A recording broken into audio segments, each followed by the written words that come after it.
معاشرے کا اور مخلوق کا اپنے دل کے اندر ایک قلق اور افسوس رکھیں، ایک سمجھ لیجیے کہ ہمدردی رکھیں۔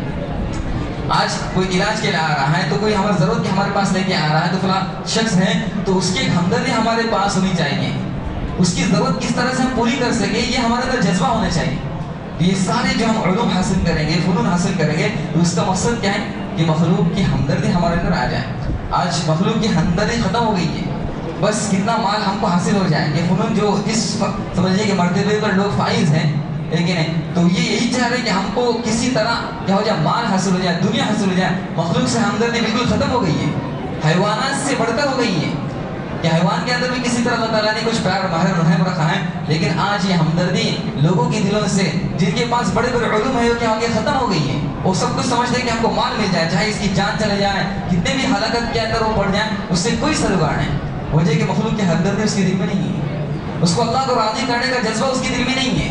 جو اللہ کو راضی کرنے کا جذبہ نہیں ہے تو واقعی یہ حیوانات سے کیا ہو جائے گا، آگے نکل جائے گا، آگے نکل جائے گا۔ اس کے لیے کوشش کرنا ہے کہ اللہ تبارک تعالیٰ نے ہمارے بستی والوں کو خاص طور پر جن چیزوں سے نوازا ہے تو ان کو کیا کرنا ہے، ہم کو سمجھ لیجیے کہ اس مال کو بجائے شادی میں، رسومات میں، بدعات میں، خوراکات میں یہاں وہاں لگانا کی بجائے ہم تعلیم پر کیا کریں، خرچ کریں، اچھی سے اچھی بچوں کو تعلیم دیں۔ ہمارے طلبے کی خاص طور پر نوی ہے کہ 11 سے 12 بچہ کالج پڑھ رہا ہے، اس کے بعد اپنا رکشہ ہے، نہ تو فلاں دکان ہے، تو فلاں جگہ ہے، فلاں نہ تو بلڈر کے ساتھ ادھر گیا اور ادھر گیا، بس پیسہ کمانے میں لگ گیا۔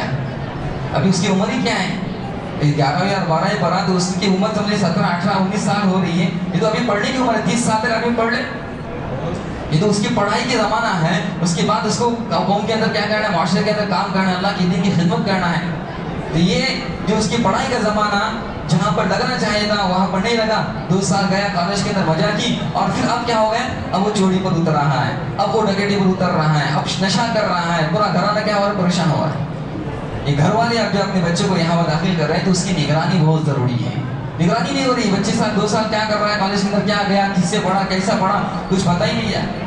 تو بہتر یہی ہے کہ اللہ تبارک تعالیٰ ہم کو ایسے مواقع دے کہ ہم کیا کریں، اسلامی کالج، اسلامی اسکول کھولیں۔ اور بہت سارے لوگ آج کیا کر رہے ہیں، بزنس کر رہے ہیں، میں فلیٹ کا بزنس کر رہا ہوں تو بلڈر بن رہا، فلاں بن رہا، یہ بھی دنیا والے بزنس کر رہے ہیں۔ اور بڑے بڑے کالج ڈال کے لوگ کیا کر رہے ہیں، بزنس کر رہے ہیں۔ ہم کالج ڈال کے بزنس کیوں نہیں کر رہے ہیں، ہم بھی اسکول ڈال کے کالج ڈال کے بزنس کریں تو ہم ڈالنے میں فرق یہ ہوگا کہ ہم یہاں پر ان کو اسلامی عقائد کی کیا کریں گے، تعلیم دیں گے، اسلامی اخلاق، رسول صلی اللہ علیہ وسلم نے لوگوں کے ساتھ، صحابہ کرام نے لوگوں کے ساتھ کیسے اخلاق سے وجود میں لایا اور اخلاق وجود دیے ان کو، ہم اس کی تعلیم دیں گے۔ آج ہمارے بچے دوسری جگہ پر جا کے ان کو شریکیہ کام کرنا ضروری ہے، ان کے لیے جمعہ کا مسئلہ بڑا کٹھن ہے کہ آپ کو آنا ہے ورنہ آپ کو جمعہ کے لیے آپ نہیں جا سکتے، نمازوں کا مسئلہ ہے۔ عام دنوں کی ظہر کی نماز میں ان کے لیے پڑھنا مشکل ہو رہی ہے کہ 15 منٹ کا وقت ہو رہا ہے، اسی میں کھانا پینا استنجا کر کے آپ کو ڈبر آنا ہے، نماز کا وقت نہیں ان کے لیے۔ تو آج بزنس ہی کی بھی نیت سے اگر ہم نے اپنے اسکول کالج کھول دیے اور ہم نے اپنی اسلامی صاحب سے ان کو تعلیم دے دی تو ہمارے اسلامی گویا کے لوگوں کا کتنا بڑا فائدہ ہو جائے۔ آج اس کی طرف ہماری توجہ ہی نہیں ہو رہی ہے، لہٰذا آج اسلامی معاشرے کی کیا ہے، بنانے کی بہت قدر کرنا چاہیں۔ اللہ کے رسول صلی اللہ علیہ وسلم نے غزوہ بدر کے اندر جو قیدی پیسہ دے کے فدیہ دے کے چھوڑ سکتے تھے اپنے کو تو ان کو چھوڑ دیا، اور جو نہیں دے سکتے تھے اللہ کے رسول نے ان کے لیے فدیے کو لازم نہیں کیا، بلکہ جو سیکھنا لکھنا پڑھنا جانتے تھے تو مسلمانوں کے 10 بچے کو ان کو لگا دیا کہ ان کو تعلیم دیں، ان کو حساب سکھائے، تو ان کو فلاں جگہ چیز سکھائے۔ تو یہ غیر ایمان والا تھا، غیر ایمان والے قیدی تھے، اور ان کے ساتھ اللہ کے رسول نے اپنے مسلمان بچوں کو کیا کرتے لگا دیا، کس وجہ سے، تو تعلیم کی غرض سے۔ کہ تعلیم انسان کو ہر قسم کی برائیوں سے بچاتی ہے، ہر قسم کی رسوائی اور ذلت سے اس کو کیا نکال دیتی ہے، اور صحیح تعلیم یہ اس گویا کہ اللہ تعالیٰ کی معرفت کراتی ہے، اور مخلوق کی دل سے سمجھ لیجیے کہ ہمدردی دل کے اندر کیا ہوتی ہے، پیدا ہوتی ہے۔ اگر دل میں تعلیم نہیں ہے، اسلام تعلیم نہیں ہے، تو یہ گویا کہ سمجھے کہ لوگوں کے لیے کیا بن جائے گا، وبال جان بن جائے گا، اور سمجھیے یہی سمجھے گا کہ میرا مقصد ہی مال ہے، دنیا سب کچھ مقصد ہے، یہی کچھ ہے، یہی سمجھے گا۔ اللہ تبارک تعالیٰ ان تمام باتوں کو ہم تمام کو سمجھنے کی توفیق عطا فرمائے۔ وآخر دعوانا الحمدللہ رب العالمین۔ خطبے کی درمیان امام کی طرف رک کر کے بیٹھ جائیں، خود چلے گا امام صاحب ممبر تو یہ دائیں اور بائیں والے ممبر کی طرف رک کر کے بیٹھ